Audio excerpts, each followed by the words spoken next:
بسم اللہ الرحمن الرحیم۔ درس نمبر جو 5 ہے، یہاں پہ ہماری گفتگو پہنچی ہے ممسوح کی جو دوسری قسم ہے کہ جو قدم ہیں وہ ہیں، کیونکہ ہم نے کہا کہ وضو کے متعلق جو روایت معصوم ہے کہ الوضو غسلتان و مسحتان، تو دو غسل جو تھے، دو غسل تھے، ان کی بحث ہو چکی۔ مسحتان میں ابھی ہماری بحث کہاں پہ مکمل ہوئی ہے؟ ممسوح کی، ممسوح اور ماسح کی بحث مکمل ہوئی ہے۔ ابھی جو ممسوح ثانی ہے، جس سے کیا کہتے ہیں؟ قدمین کہتے ہیں، اس کی کیا بحث ہے؟ یہاں پہ وہی سوال اٹھے گا کہ بھئی ممسوح کی جو ہے وہ حد بیان کریں، اور یہ حد کیا ہے؟ طولی اور عرضی کے اعتبار سے ہونی چاہیے کہ طول لمبائی میں کتنا کرنا ہے اور چوڑائی میں کتنا مس کرنا ہے۔ تو یہاں پہ چوڑائی میں کوئی حد نہیں ہے، چوڑائی میں کیا کہتے ہیں؟ مسمع مس، یعنی جس کو مسا کہا جا سکے چوڑائی میں اتنی کافی ہے، ٹھیک ہے۔ لہٰذا ہم کیا کہیں کہ چوڑائی میں 3 انگلیاں ہوں، جس طرح سر پہ کہتے تھے مستحب، یہاں پہ اس طرح کی کوئی چیز نہیں ہے، بس چوڑائی میں کیا ہے؟ 1 انگلی بھی اگر آ رہی ہے تو یہ چوڑائی کیا متحقق ہو جائے گی۔ لمبائی کتنی متحقق ہو جائے گی؟ لمبائی جو ہے وہ انگلیوں کے سرے سے لے کر اوپر تک چلے جائیں۔ جب اوپر تک چلے جائیں گے تو یہاں پہ 2 بحثیں آتی ہیں۔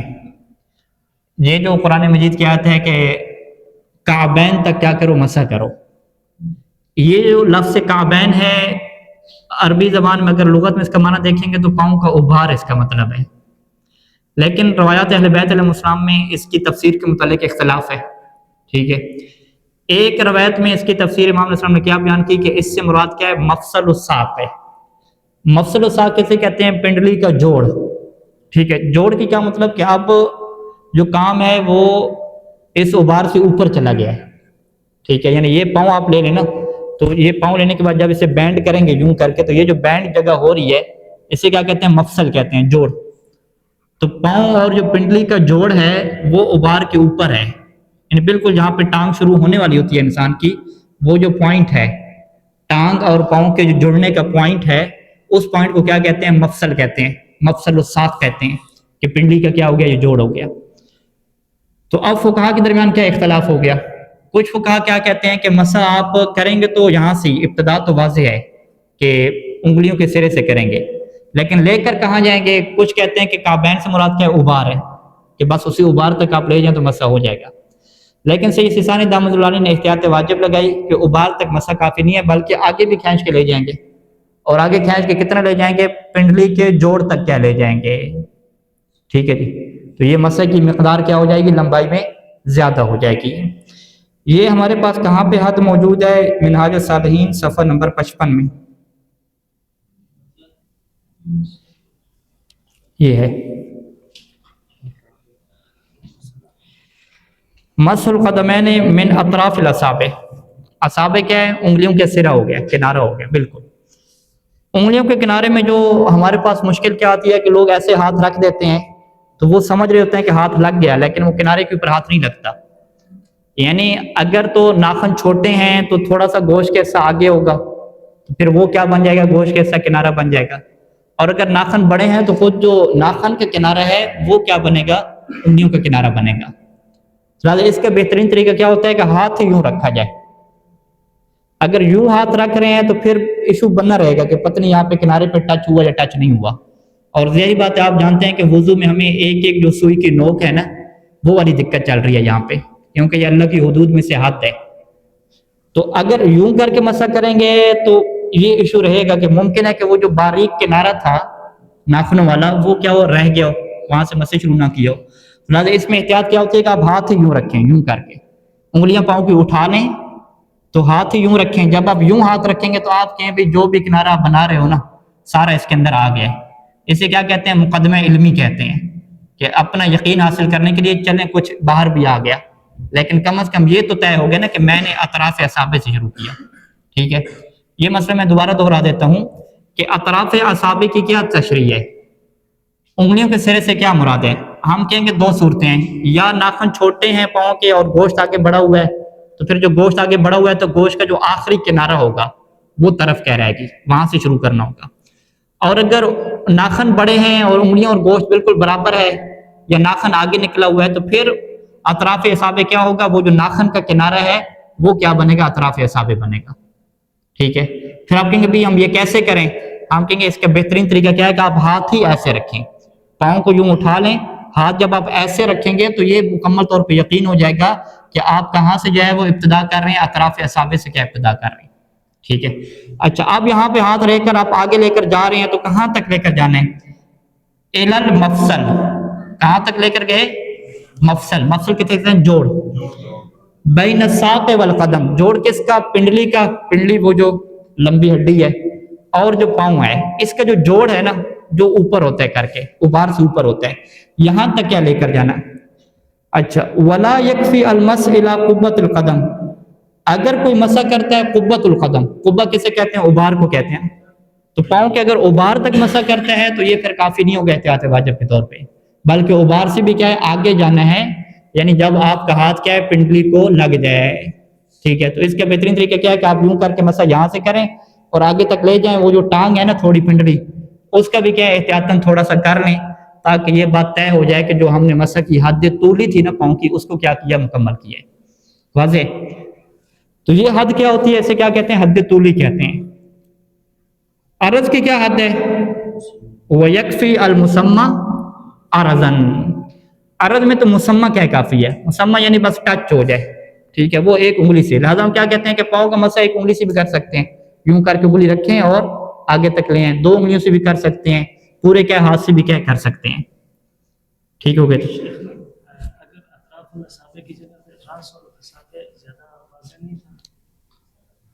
اطراف اور راس اگر ایک ہی معنی میں تو ٹھیک ہے. طرف کنارے کو کہتے ہیں نا، انگلیوں کے کنارے سے شروع کریں. نہیں انگلیوں کا یہ کنارہ جو آخری ہوتا ہے، ٹھیک ہے، یہ جو آخری ہے یہ والی سائڈ مراد نہیں ہے ہماری، ٹھیک ہے جی. حافہ بولتے ہیں. ہاں سائڈ والا جو کنارہ ہے حافہ ہو جائے گا. ٹھیک ہو گیا. اچھا یہ اسے کیا کہتے ہیں؟ یہ حد ہم نے طے کر لی. آگے یہاں پہ بحث آتی ہے کہ ممسوح میں ترتیب رہے گی یا نہیں رہے گی. تو سر میں ہم نے کیا کہا تھا؟ کوئی ترتیب نہیں تھی، دائیں بائیں اوپر نیچے سارا نظام چل سکتا تھا نا، ٹھیک ہے جی. یوں بھی چل سکتا تھا، یوں کریں مسح، یوں کریں مسح، اوپر سے نیچے کریں، سر میں تو چل سکتا. نہیں مقدم راس کے اوپر نا، وہ تو حد ہوگی نا. مقدم راس یعنی سر کے سامنے والے حصے کے اوپر مسح کیسے کرنا ہے؟ اوپر سے نیچے کرنا ہے، دائیں سے بائیں کرنا ہے، یہ مراد ہے. سر کا دائیں بائیں مراد نہیں ہے، حرکت ہے، مسح کی حرکت. دائیں سے بائیں میں مسح کیسے کرتا ہوں؟ یوں کر کے کرتا ہوں، ٹھیک ہے ٹھیک ہے. اوپر سے نیچے کیسے کرتا ہوں؟ یوں کر کے کرتا ہوں، پھر بھی ٹھیک ہے. واضح انشاءاللہ. ہاں ایسے کر سکتے ہیں، مشکل نہیں ہے. وہ ایک کیا یوں کر کے کچھ لوگ مسح کرتے ہیں یوں کر کے، تو وہ بھی کیا درست ہے. ہاں یوں کر کے، یہ بھی کیا درست ہے، ٹھیک ہے. مسح کرنا ہے نا بس، ٹھیک ہے، مسح کرنا ہے جیسے کریں. لوگوں کے سامنے سے کر لیا جائے، دائیں بائیں کر لیا جائے تو پھر مسئلہ خراب ہو سکتا ہے.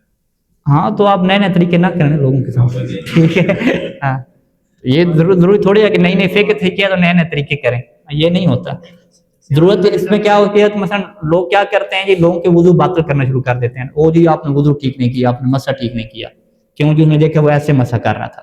تو آپ کم از کم یہ پتہ چل جائے گا کہ اس کا مسح باطل نہیں ہے، ٹھیک ہے. ان مسائل کے سیکھنے کا کیا مطلب ہوتا ہے کہ انسان یہ نہیں ہے کہ ٹیکنیکل طریقے سے میں نے وضو کرنا شروع کر دے، ٹھیک ہے. وضو وہی کرے جو عام لوگوں میں چل رہا ہے، ان کو تشویش میں اور شک میں نہ ڈالے. فقط یہ ہو کہ آپ کو گہرائی مسئلے کی پتہ ہو کہ کہاں پہ ٹھیک ہوگا اور کہاں پہ ٹھیک نہیں ہوگا. ہاں ذہن بھی واضح، ضروری نہیں ہے کہ ہر جائز کام کیا جائے. ہاں وہ ابھی آ رہی ہے، وہ بحث ترتیب سے کر رہے ہیں، ٹھیک ہے. ابھی سوال کیا ہے کہ جو پاؤں ممسوح ہے اس میں ترتیب رہے گی یا نہیں رہے گی، یعنی انگلیوں سے شروع کیا جائے. کہتے ہیں اس میں بھی ترتیب نہیں ہے. آپ شروع اوپر سے بھی کر سکتے ہیں پاؤں کا مسح، ان پنڈلی کے اوپر سے ہاتھ رکھیں، یوں نیچے تک لے جائیں، نیچے تک لے جائیں، نیچے سے بھی کر سکتے ہیں، ٹھیک ہے. اسی طریقے سے یہ بھی ترتیب نہیں ہے کہ جو آپ کا جو ماسے ہے وہ پورا ہاتھ ہونا چاہیے، یہ بھی ضروری نہیں ہے، ٹھیک ہے. پورا ہاتھ ہو تو احتیاط مستحب ہے کہ پورے ہاتھ سے یوں مسح کریں، پورا ہاتھ ہی نہیں آ جائے، لیکن فقط انگلیوں سے بھی کر سکتے ہیں، اس میں کوئی ایشو نہیں ہے. اچھا مسح میں یہ بھی ضروری نہیں ہے کہ آپ جب مسح کریں تو وہ سٹیپ بھی سٹیپ ہو، ٹھیک ہے، اعلیٰ فالا اعلیٰ یہ والی صورت حال میں ایسا نہیں ہے، بلکہ پورا ہاتھ پاؤں کے اوپر رکھیں، پورا ہاتھ ایک ہی دفعہ میں یوں کر کے، اور تھوڑا سا اسے کیا حرکت دیں بس، تو یہ بھی کیا مسح ہو جائے گا، ٹھیک ہے، ہاتھ لمبا ہوتا ہے، پاؤں بھی اگر اتنا لمبا نہ ہو تو ایک ہی دفعہ پورا ہاتھ رکھتے ہیں اوپر، یہ کیا ہو گیا؟ لمس ہو گیا نا. ابھی آپ نے کیا کرنا تھا؟ مس کرنا تھا. مس میں کیا ہوتی ہے؟ رگڑنا کسی چیز کو. تو اتنا رکھ کے آپ یوں یوں کر دیں، ٹھیک ہے جی، تو یہ کیا ہو جائے گا؟ مسح ہو جائے گا آپ کا. ٹھیک ہے،